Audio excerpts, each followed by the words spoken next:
Happy Independence, Nigerians. Hello and welcome to the first edition of Journalist Hangout. This week, I'm Ayodele Ozubakum.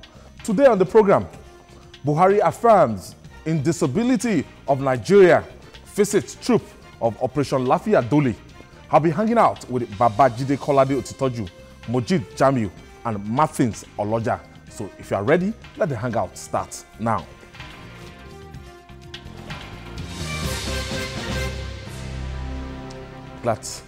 Many thanks for joining us again. An Irish poet, William Butler Yeats, once said, "Things fall apart, the center cannot hold, and mere anarchy is loosened upon the world." This situation could have played out in Nigeria in its 57th independence anniversary, but President Muhammadu Buhari is determined that the center must hold. For months, the threats of secession, hate speeches, and quit notices tainted Nigeria's political atmosphere as a nation looked forward to October 1st, a day many envisaged the mass movement of people from one part of the country to another. But today, the Igbo are still living in the north, while the southeast is firmly entrenched in Nigeria. Many leaders of thoughts have called for dialogue and caution. On Monday, President Buhari recognized recent calls for restructuring, but insisted that the advocacy for disembarkment of the country cannot stand. He said proper dialogue and any desired constitutional change should take place in rational manner at the states and the National Assembly. He further advised those who were there during the Civil War to tell those who were not there the consequences of secession. On security, Buhari praised the gallant armed forces for making progress in the counter-insurgency war that is in the northeast. In a show of support, the president visited troops of Operation Lafia Dole in Maiduguri, Borno State. What are your thoughts on the president's Independence Day speech? Now, let's listen to Mr. President. My dear Nigerians, October 1st remains as a official date for all Nigerians, as this marks the day when we attain one of the most precious of human desires, freedom. Over the years, the country has gone through trials and tribulations, but October 1st is always a day for celebrations. It is a day for thanksgiving, reflection, and rededication. Recent calls on restructuring, quite proper and a legitimate debate, has let in highly irresponsible groups to call for dismemberment of the country. We cannot and we will not allow such advocacy. As a younger officer, I took part from the beginning to the end in our tragic civil war, costing about 2 million lives, resulting in fearful destruction and untold suffering. Those who are agitating for a rerun were not born by 1967 and have no idea of the horrendous consequences of the civil conflict which we went through. I am very disappointed that the responsible leaders of these communities do not warn their hot-headed youth what the country went through. Those who were there should tell those who were not there the consequences of such folly. We are not letting up.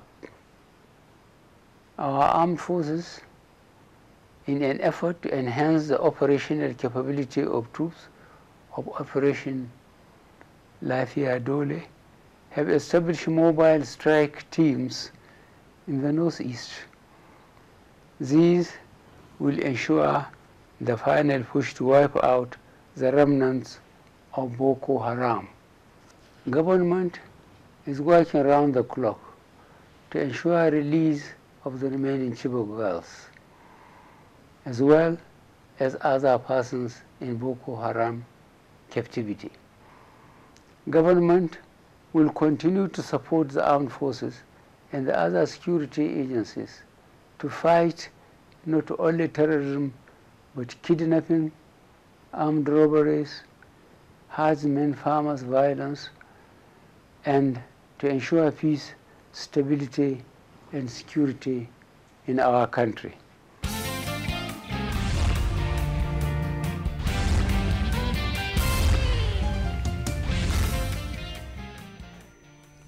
Thank you for joining us once again. The President's speech, that is President Buhari's Independence Day speech. Babajide, do you think Nigeria 57, that Nigeria is where it should be at 57? Of course, we are far away from where we should be. We are far away from where we are just after independence. Because after independence, Nigeria was rated alongside countries like Malaysia, Singapore, Brazil, and we had a lot of things in common. For example, Brazil had a company that was manufacturing military weapons. And at that time, we also had the Defense Industries Corporation based in Kaduna. Today, the Brazilians manufacture all kinds of military weapons. They manufacture airplanes, including fighter planes. Today, the Defense Industries Corporation that at inception was supposed to do that for us has been reduced to producing furniture. Just furniture, instead of making weapons like bullets and all that. So we are dependent on the Americans, the Canadians, the Russians for weapons that after 57 years we should be able to produce on our own. The difference in this whole thing is leadership. We have not been lucky to have consistent, good leadership. If you look at a country like UAE, for example, in 1985, the Nigerian Airways had 17 airplanes. At that time, Emirates has just 3. Today, Emirates has more than 250 airplanes. There is no Nigerian Airways anymore. We watch Nigerian Airways crumble through a combination of corruption and irresponsible leadership. So when you look back, and this is just an example, look at a country like Netherlands. Netherlands is one of the best in the world when it comes to agriculture, including even agricultural value chain, like chocolates and the rest of them. They do not really have, they do not really plant cocoa. But Switzerland and the Netherlands, they will give you some of the best chocolate you can find anywhere. In our own case, God has blessed us with arable land. Netherlands is just 33,000 square kilometers. And the largest state in Nigeria is Niger State. Niger State is 76,000 square kilometers. Two times the size of Netherlands. Niger State alone. Yes, 2 times. The next state to Niger State in terms of landmass is Borno State. What have we done in the area of agriculture? We've done absolutely nothing. Today, Nigeria should have been ranked among the best in the world when it comes to agriculture, because God has given us the thing that you require from the off if you really want to go into agriculture and do it well. The first thing that you need is arable land. God has given us in abundance. Israel is just 4,000 square kilometers, and Israel is one of the best in the world in agriculture. So we have not even used the opportunities that God has given to us, the potential, the tremendous potential that God has given us. That's why at 57, everyone appears to have left Nigeria behind. It's such a massive shame that we've had the kind of leaders that we've had from independence. The first generation of leaders that we had were clearly and in many ways better than the irresponsible leadership that we've been saddled with since those people left. Because when you go to the north and you see what Sardauna has done, or here in the southwest, what Awolowo has done, there's no way you can compare them to what this generation of leaders are doing. This generation of leaders are presiding over states that are bankrupt, states that are owing, in some cases, as much as 13 or even 21 months. States where you have governors who think that it makes no sense to even pay pensioners. And some of them have parents. Some of those governors, their parents are still alive. They are pensioners. I know a governor who is the son of a retired teacher. So the difference is in leadership. Many years ago, the people of Dubai looked up to Lebanon. Anytime they wanted to go and enjoy themselves, they would go to Lebanon. Lebanon was the place to be in the Middle East. But they told themselves that, look, whatever takes us to Lebanon to enjoy, we can recreate it here. And that's what they have done. The story is different. That's what they have done. Everyone goes to Dubai now. I remember when Cristiano Ronaldo was in Manchester United and Ferguson wanted to make him happy. He gave him a 1-week break. He said, just go to Dubai and enjoy yourself. Many people are going from the West. Many people are going there just to enjoy themselves. Matthew, where have you gone wrong? Why have we, what have we been doing that these other countries? Jide has made mention of, even countries that are not even in Africa, but you now discover that even our contemporaries in Africa, that they've left us in terms of development, infrastructural development, basic infrastructural development. You go to Ghana, you go to Senegal, you discover that in terms of infrastructure, they're well off. In 1983, I normally arm myself with one small book like this written by Professor Chinua Achebe. I would not like to call him the late Professor Chinua Achebe. The trouble with Nigeria is what he just mentioned now. He said it's squarely a failure of leadership. 1983, things were even better. 1983, problem of leadership, and it is that same problem. Over 30 years ago. Over 30 years ago, 1983. And it is very, very unfortunate that,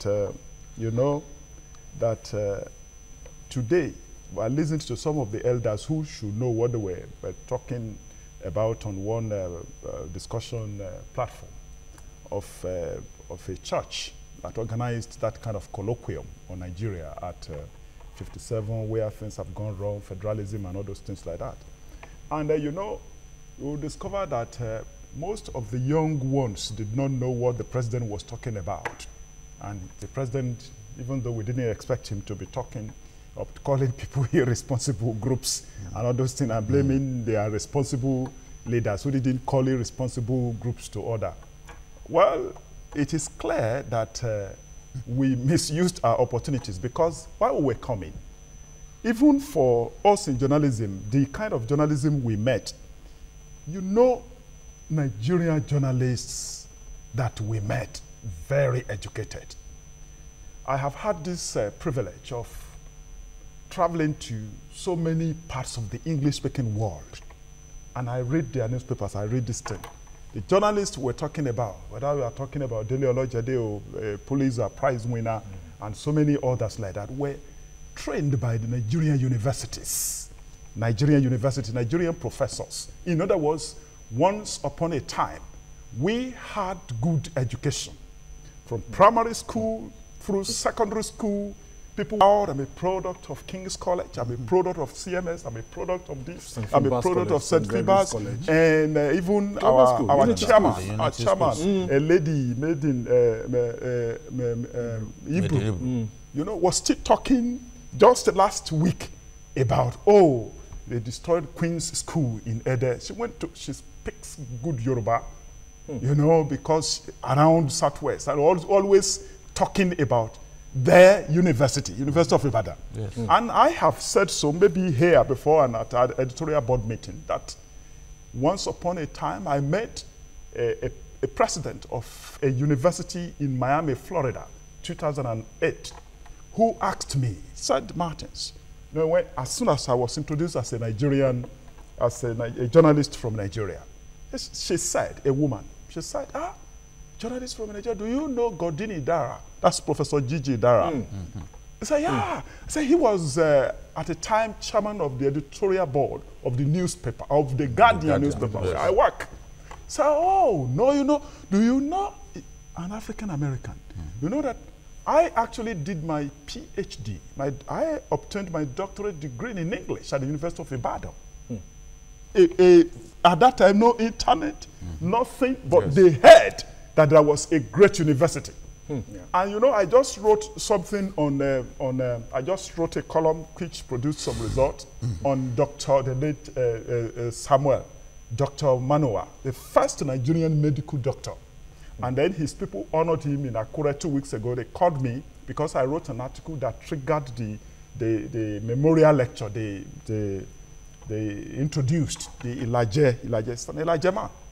The first, he qualified in 1932, he qualified as a specialist doctor. 1929, he was qualified.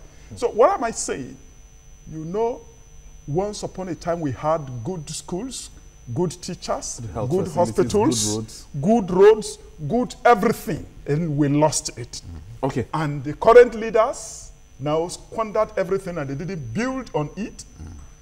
They are sending children abroad. Even South Africa that obtained independence in 1994 is a member of G20. We are not a member. And he is about to say something that I have read his mind about membership of the emerging markets. Okay, let him just say it. Mojid, your expectations in the last 57 years? It's very, very sad. And in a few months, I'll be 50. See? It's a sad tale.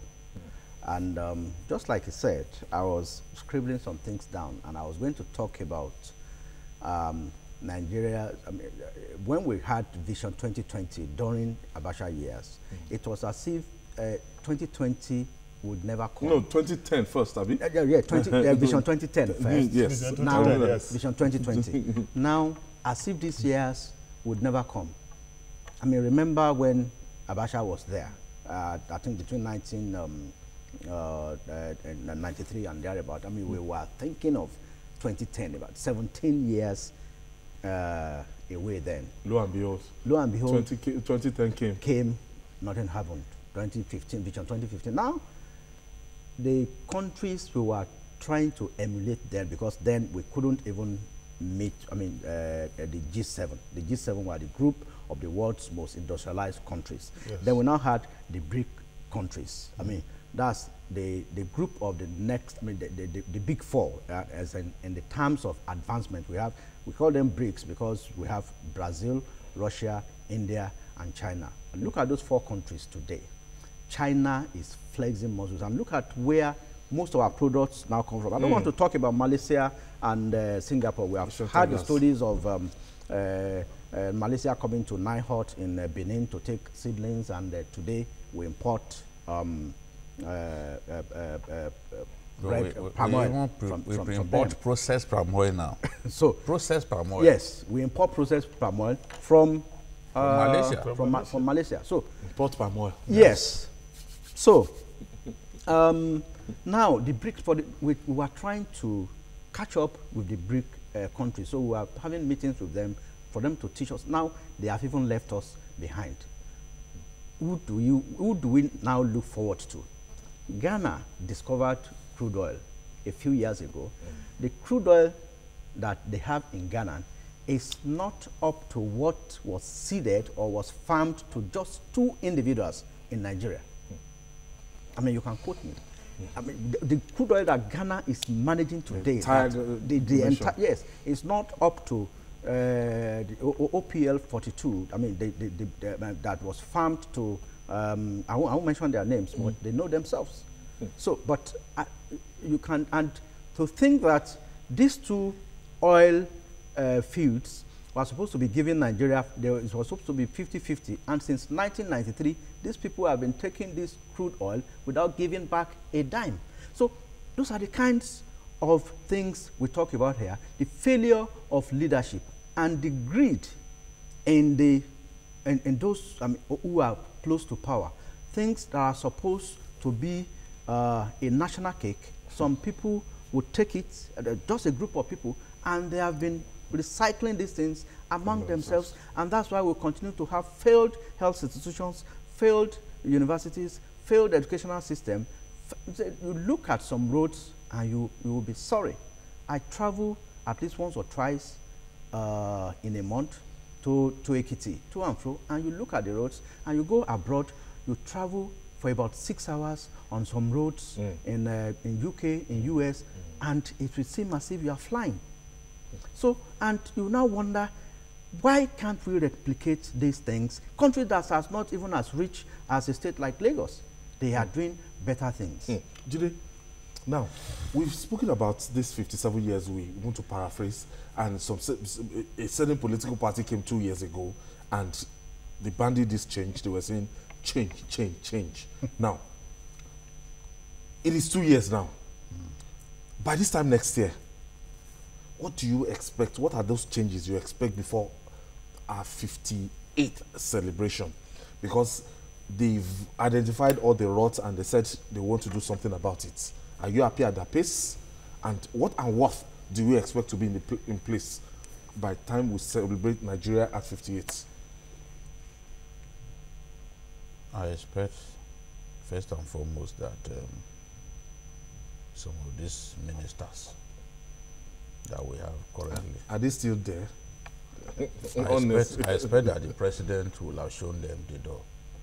I am not really happy about the way the president delays taking certain actions and the way he doesn't even take some actions that he should take. You see, if you cannot get in life, little things matter. And if you cannot get those little things right, you are not likely to get the big things right.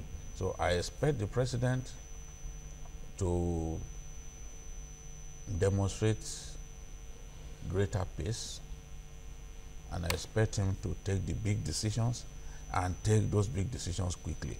I'll be very disappointed if we are still hanging out with some of the ministers that I see currently. I expect real progress in the area of power supply. Progress. You said we are doing 7,000 now. Yes, which is but last week, unprecedented. no, you see, you can do a million megawatts. Not distributable. A million megawatts, but a lot of people will still be in darkness. That's what matters. As I have been in darkness since the beginning of the weekend. Sorry, Jide. You can generate. So it's not the number of megawatts. No. You can. I'm not taken in by the noise about 7,000 megawatts being generated. I mean, it's rubbish. For 281 million. Because you are not, and first and foremost, South Africa generates about 48,000. 48 now. And largely from coal, which we have. And they're about 50 now, those are countries that we should compare ourselves with, because we say, oh, we are the giants of Africa, we are Africa's #1 economy. And we can't even produce 4,000 megawatts on a consistent basis. Last week, we suffered system failure again. System failure, which means that when you have system failure, it was nationwide. The whole of Nigeria, no light. Zero. After 57 years. We are still, these are things that we should have gone past. I'm saying that it took an hurricane in America, in Puerto Rico. I'm saying that to cause power failure. You see, I'm saying that real changes must happen, and the president must be seen to be doing certain things. There are decisions that he delays over. I'm not happy about that. These things need to happen. You see, great leaders take decisions with courage. I expect that as we are talking about restructuring, I expect the president to lead the way. I've said this before because that is one way he can give himself immortality.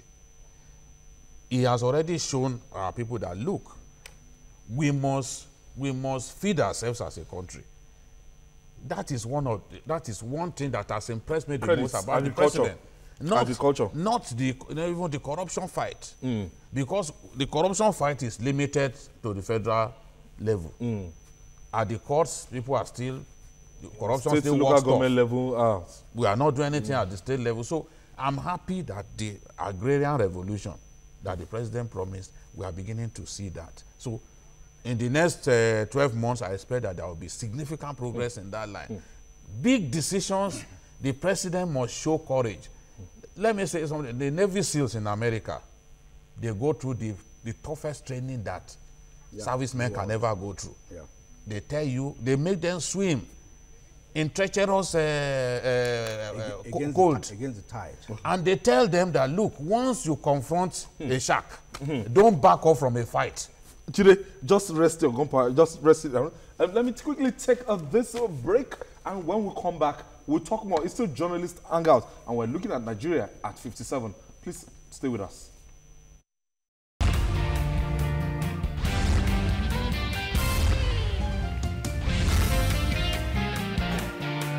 Welcome back. Nigeria at 57. If you're just joining us, this is Journalist Hangout. We're reaching you live from Television Continental here in Lagos, Nigeria. And of course, we're looking at the country at 57.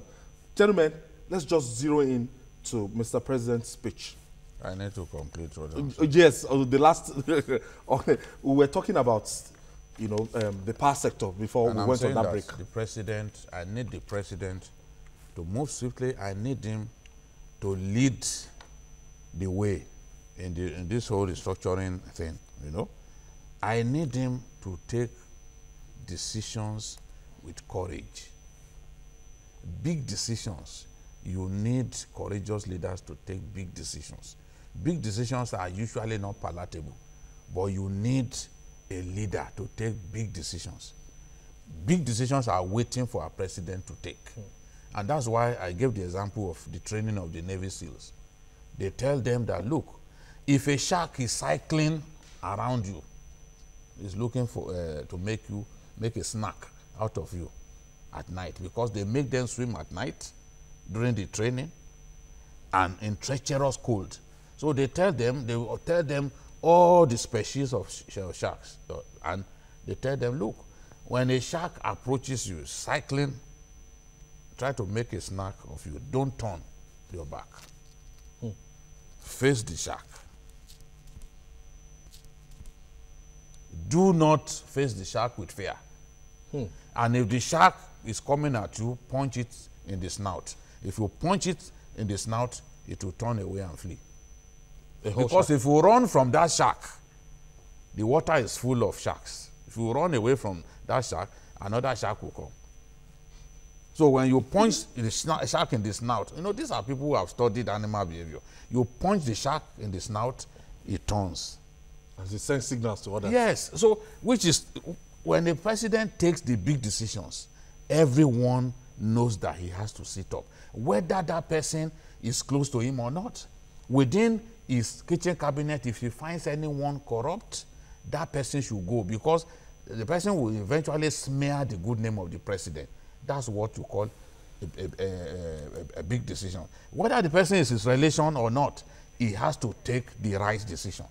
So that is what I want from my president. Many thanks for joining us. Benga is calling us from Akure, Ondo State capital. Good afternoon, my brother. Nice of you joining. Happy Independence, Benga. Same to you. All right, go ahead with your contribution. Yes, very, very simple one. Already the light is already taking here in where I am staying in Akure here. But I have your number, that's why I still called. And I was enjoying the discussion. You have said it all, my brother. It's leadership problem.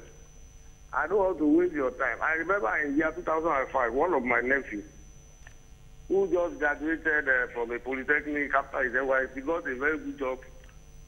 Are you listening to me? Yes, going on. Yes, he got a very good job in Lagos. All of a sudden, he came to me. I was at Tabekiti then. He said, Uncle, I'm about leaving Nigeria for overseas. I said, why? He said, he has discovered over the years. This is boy that I'm 20 years older than that the leaders of this country will never allow you to realize your potential. So you want to go to where you realize your potential. Well, to call London is already the boy got the visa. He's in London now. And what he has been able to do, I don't know any of his mates that are able to do that. That you have said a leadership problem. That is it. As simple as that. All our president is saying will not help matter, whether he likes it or not. Thank you for your contribution, Gbenga. Martin, the president actually highlighted, some key points in a speech. He made mention of the giant stride in the agricultural sector. He made mention of, in terms of security, what they've been able to do in the Northeast. And he particularly made mention of what is happening in the southeastern part of Nigeria, saying that he expects the leaders to have spoken with the hot-headed young elements. I'm sure that he was referring to the likes of the Nnamdi Kanu that are agitating for, Republic of Biafra. Yes, we have an attitude at The Guardian that we don't want to read from the book of lamentation. We want to follow the big picture. We want, as Jide said, as others have said, and even written on this anniversary issue, the leader, and as even one of the friends of the president, even Pastor Bakare was saying yesterday, he is the president. And as I even listened to somebody who read from a journal of political science today, why we chose presidential system of government after the Civil War. We began this nation building with parliamentary system of government. And that a professor was talking about the reason we had to choose presidential system of government. And we needed a strong leader who would run a country in such a way that people would not be talking about secession in any part of the country. Another person who was also talking about Nigeria's leader being the most powerful president in the world, not in terms of certain influence or whatever, but the decision that the Nigerian leader can take at any point in time. He can sign a letter to Jide and Jide becomes a billionaire. He can be misused, but the point is that at this point in time, yes, we've heard the president was talking about his achievement. He should leave that one to us in the media to assess him and tell him, you were just talking about 2 years now. You were asking him about what he would like to see in the next 3 years. Because now in the last 2 years, you can see now there are so many unfinished businesses. Even at the presidential, at the presidency, for instance. The presidential bureaucracy is not complete. As we speak, the secretary to the government of the federation is acting. The original one, in a 4-year tenure, has been suspended since for the past 3 months. And the report has been submitted. Yes. And in the anti-corruption war that is fighting, yes, he has been commended. He mentioned it here. He's been commended. The chairman of the Arrowhead, EFCC, is acting. Then the other Arrowhead, ICPC, the chairman is acting. The SGF that is supposed to be the engine room of the presidential bureaucracy it's a civil servant. Is a civil servant and is responsible to the head of service, permanent secretary, is still a serving permanent secretary, so cannot actually act in that office.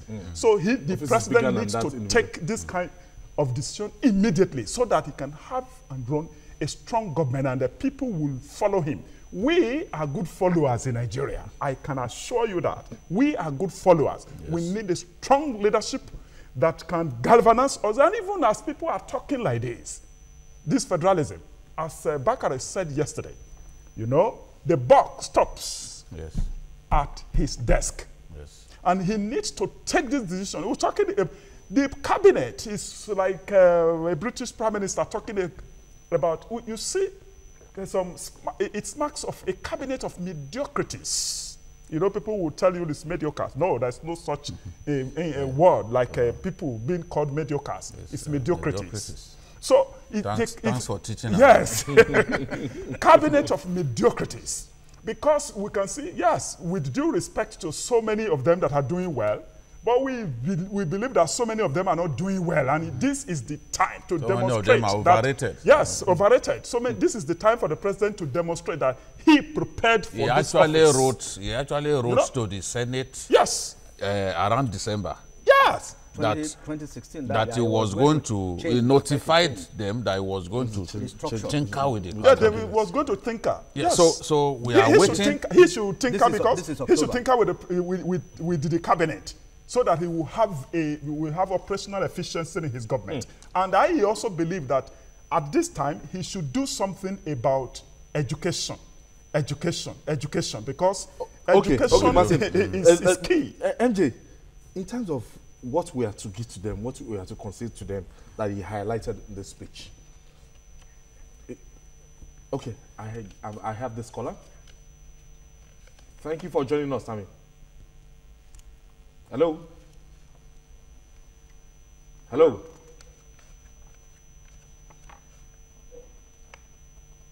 Hello?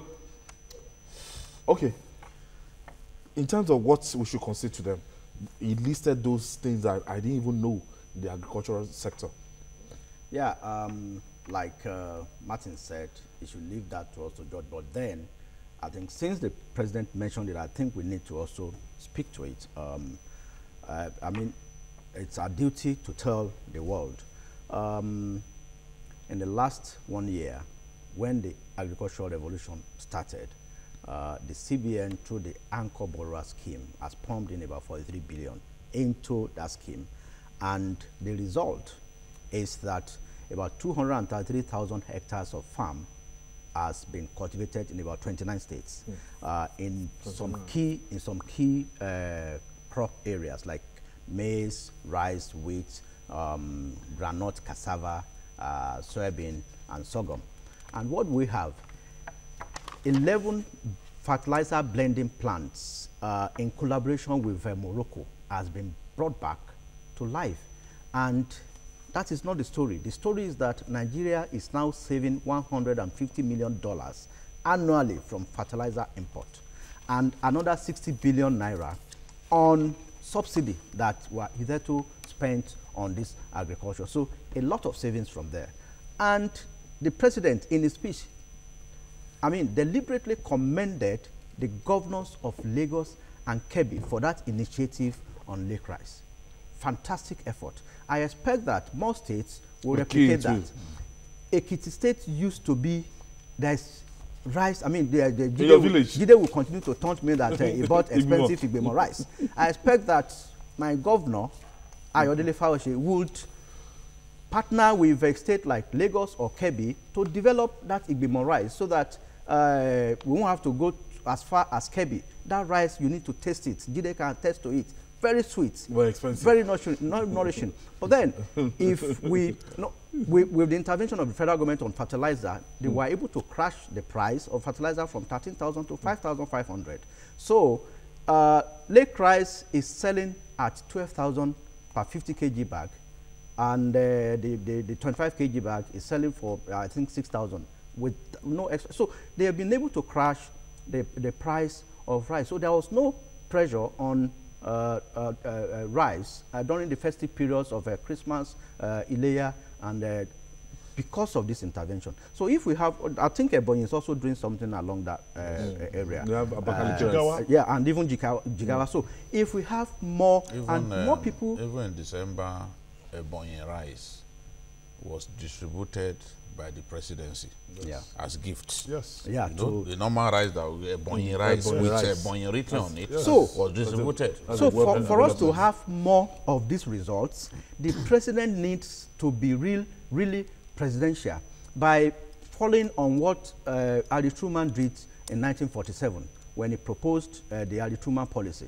where, I mean, like he said, Buhari said it yesterday, and I will continue to quote that. He said, you must be really presidential by ensuring that the buck stops on your table, because you'll be the one that will need that courage to be presidential, to act when, you see, we can't have a situation where we have an acting SGF. What's stopping the president from saying the other guy who is on suspension or whatever is, I mean, should get out and let's have somebody, because a civil servant, there's no way. Let's be restated. Let's be restated. So there's no way. And let's know the fate of Ambassador Ayoke. Yes, there is no way a civil servant who is the permanent secretary in the office of the SGF will do the work of. I mean, there are some political decisions that they won't call. It's very, very big. But the president along the line even mentioned that Justice Ayo Salami has been appointed as the chair of the Judiciary Anti-Graft Committee, that they expect a lot from these committees, saying something. You see, that makes me excited as well, because when we were discussing this last week, is the CGM's job, really. It's the CGM that gave the job to him. Yes. You know? That's true. Because it is the job, it is doing the job on behalf of the NJC. Which the CGN... But you will see clearly now that the president and the CGN are on the same page. The president has so much faith in this man, and the CGN too has so much faith in him. The president has an idea of what Ayo Salami will do or can do, just the same way that the CGN. So I'm happy that there is synergy in the fight against corruption in the judiciary. Yes, both of them now, they are reading from the same hymn book. That's what it means. The president and the CGN, they are singing from the same hymn book. So it means that those dirty judges are in trouble. And you should see, for years, the NJC has been accused of always stalling. When they bring up the matter of some corrupt judges, they will not take action in good time, and then those judges will get away. Look at a judge in Abuja who has now become an emir in Zamfara State. Yes. There was a big case about this judge. The NJC left it too late. By the time the man had retired and was already holding court as an emir in Zamfara, you now came up with the idea of punishing him. How do you punish him? Of course, he will go to court. So, but in this case now, you want to punish the royalty when you no longer have the power. You can't do that. When he was in the service, that's why you should have moved against him. You know. Justice. So now, in this case, Salami can monitor those judges. We have corruption cases that we expect a kind of quick fire decisions to be taken. But in this case, you will find that years and years, and the cases get frustrated. So Salami can use his experience to monitor those cases individually. And where a judge appears to be deliberately stalling, or some lawyers are deliberately bringing up all kinds of delays, then he can move and advise the CGN accordingly. So I'm happy that, that the president even mentioned that. He also mentioned the fight against terrorism, as in security. He mentioned kidnapping. He mentioned a lot of things. And yesterday, to boost the morale of even our soldiers, he had to go to Maiduguri to celebrate with Operation Lafia Dole, people at the theater of war there. It is a good thing to go there for a commander-in-chief to go to Maiduguri to boost the morale of the soldiers.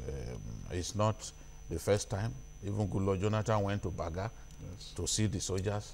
So, but our problem now is, as we are decimating Boko Haram, as we are destroying Boko Haram, because the Air Force has done a tremendous job. If you observe, Boko Haram no longer has those gun trucks, those armored tanks that we used to see in their videos. Yes. In fact, Shekau's last video, he recorded it inside the house. You know, so that's the extent to which we have dealt with the former perfume seller, who is now really who is now a terrorist. He used to sell perfumes. Shekau, the naughty man, used to sell perfumes. So that's the extent to which we have. Another angle to this. Yes. That means people that know him before he became a terrorist. Yes, it's on your base state. He used to sell perfumes. No, you mean Bintul El Sudan. You know those perfumes now, you'll be walking around with it. So not designer perfumes, the ones, not the ones that you use, so designer perfumes. I think Bintul El Sudan. Yes. So now, kidnapping, as we are solving a problem, Another one is rearing its head. Kidnapping has become a national problem. A big business. National embarrassment. We have a big embarrassment because you can't, when you kidnap an assistant commissioner of police and you're asking for ransom. Honestly. Having kidnapped policeman. I just, It's a serious Assistant matter. commissioner of police. It shows to you that Who is safe? the president and his people need to address that problem. Headsmen, they are doing their own, but they are coming down gradually. So kidnappers have taken over. Before they go to the presidency to pluck someone, before they go to pluck someone from the presidency, secretary was killed in Moshu State. the president has to do something quickly. Yeah. Next year, when we celebrate October 1, I want to be able to say that the same way that we have dealt with Boko Haram, we've not defeated Boko Haram. You are not going to hear that from my mouth. We've not defeated yet. They have been decimated. They can still embarrass us from time to time. But we have decimated them. We have dealt with them. The way they used to behave, they can no longer behave. They don't even have the courage to move around freely like before. But now, our attention should be on kidnappers. I should be able to say, should amend that law. 10 months down the line, Anti-kidnapping. I should be able to say the president and his people have dealt with kidnappers. So the police has to be equipped. The police has to be given all that is required to deal with this serious threat to our national security. Martin, we still talk about the fight against corruption. Yeah. Mago has been quiet. Well, you know, he was Let complaining. me quickly pick Sunday's call from Kaduna. Oh, I think we lost that. Yeah, you know, Mango himself was complaining about he was frustrated. But just as I said now, Mango is acting. The Attorney General too is fighting him. So there is need for the president himself to put his house in order. That all these ad hoc arrangements about presidential advisory committee members talking and even members that are questioning him and other party members, party leadership, abusing Sage and all those things, I think they need to put the house in order. But specifically, to move above this thing, as we are waging war against corrupt people, we should also, the president should do something to prevent corruption through the civil service. Because all these things go through the civil service because of a very weak civil service. So there is need to restructure the civil service in such a way that at the end of his tenure, he will be able to beat his chest, saying that I have reorganized the civil service in such a way that it will be difficult to steal money. Because as... You're still hunting to beat his chest. I thought you said you should leave that to us. No, definitely at the end of the day, if you are sure of what you have, definitely, for instance, NNPC is a big source of corruption.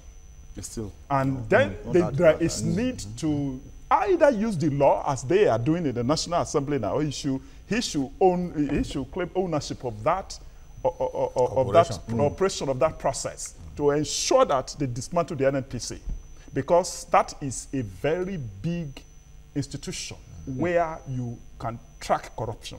Now, the civil service, the mainstream civil service, where all these things take place, in the beginning, it wasn't like that. They would use financial instruction, and we talked about the Office of Auditor General of the Federation.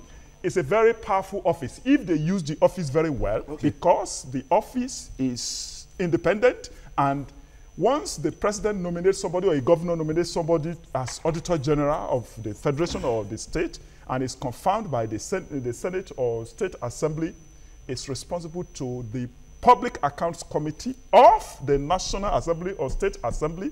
Public Accounts Committee, by convention, are usually headed by members of the opposition. There is no opposition in the Senate. Now, everybody belongs to One political okay, at the Senate. You don't hear Fabio talk. You don't hear. They're just doing their own. But conventionally, it's just members of a minority the party. loyalty is to one man. The same thing binds them. Oloye is fully in charge Members of the of the Senate. minority committee, minority party. The Constantine project binds them together. And if you speak against it, And if you try to say anything, you will get the Ndume treatment. you get the Ndume treatment. Even Ndume, his governor went to beg Saraki. His governor. Yeah. I was in Maiduguri when his governor went to beg Saraki. They refused. They said, no, you know, it's the decision of the entire Senate. That it was even 1 year. I cannot That they have to rescue it to make sure. You know? So now they think they want him to come and prostrate for them. Funny characters. They want him to come and prostrate for them before they let him. Meanwhile, it's against the law of our land to deny his own people representation in that Senate. Okay, we're looking at infrastructural deficits, as in, from what the president said and everything. I think they have to clear a lot of ground when it comes to infrastructure. Yeah, there's no doubt about that. I mean, from electricity to roads, rails, water, healthcare, and what have you. That's why we said a lot of things that the president must take action on. He must expedite action. If he needs to change or restructure his cabinet, he needs to do that. If he needs to unbundle some ministries, he needs to do that. Roads are so terrible now. Yeah, the roads are bad, but then they will tell you this is the rainy season. But before the advent of the rains, what happened? I noticed some work. I think the contractors are back on Lagos-Ibadan Expressway. Then between, but in the east, the eastern roads are really not bad, serious, and they feel neglected. We have been on the second Niger bridge since the Jonathan era. Up till now, we are this like East-West no motion, no movement. So a lot of things need to be done on infrastructure. And I need to also correct my earlier statement.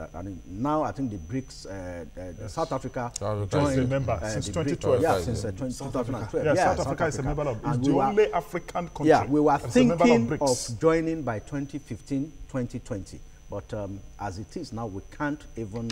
I mean, we are not anywhere near them. So I need to add. But Wajide, now, do you agree that the president was harsh in, on the Southeast leaders and the war of this IPOB and his approach? Because Ohanes Ndigbo spoke today, they reacted today, and they said Mr. President was somehow, and the Fanika release of this one, they've been saying that it confirms their earlier this thing that Mr. President does not like a set of people. No, Fanika, they has a rich history of thoughtless interventions in national affairs. So I would not even want to talk about what Fanika they say, because it diminishes the import of the discourse when you bring characters like that into what we are talking about. The thing is, if I were the president, I would not have spoken that way. It was quite on presidential. Yeah. I would have. No, it depends. If he wants, let me tell you, people like Buhari, people like Sule Lamido, they are difficult to manage. If you know some of the people who work with them, let me tell you, even the president's people, if he says he wants to grant an interview today, they will try to dissuade him because they are not sure of what he will say. Remember the media chat. Yeah, that was the first or the last. What he said at that media chat. A lot of his managers, were not happy because they didn't expect the president to literally convict the guy. Yes, this guy. So he has two British passports. We can say all kinds of things, but once you become the president, there are certain things that you can't say. The problem with our president is that he's extremely straight. He doesn't know how to pretend. Even when people were jubilating that we're out of recession, remember what he said? He said, no, we are approaching this with caution, and I will be happy when every Nigerian is able to feed, 3 square meals a day and all that. So I would not have spoken like that as a president. I would still have found a way to condemn the activities of those boys. But I guess the president made a mistake, but I also disagree with people like Ezefe saying, oh, he's trying to push the Igbos out of Nigeria and all that. Nobody can push the Igbos out of Nigeria. They're so established. The Igbos are here to stay. Nobody can push them. But the actions of a few people can actually embarrass the majority. And the president was embarrassed by Nnamdi Kanu's actions. He was not happy that some people embraced him when he came out. He was also not happy that condemnation for Kanu came a bit late. So, but despite that, he shouldn't have attacked them the way he did. I want to thank you, Mojit Jamiu, for making today's show, Nigeria 57. And your shirt is even looking like that's green. Yes, I'm celebrating. Touch of green. It's a touch of green. Martin Zaloja, thank you so much. And Babajide Otitoji. And that's our offering today on Journalist Hangout. Join us tomorrow for another interesting episode of the program. You can watch the repeat tonight on all our platforms. That's DSTV 418, GoTV 45, and all our other platforms. Journalist Hangout is also on YouTube. That's youtube.com/TVC News Nigeria. Our feedback channel is Journalist Hangout at tvcnews.tv. I'm Ayodele Ozubakun. Happy Independence and God bless Nigeria.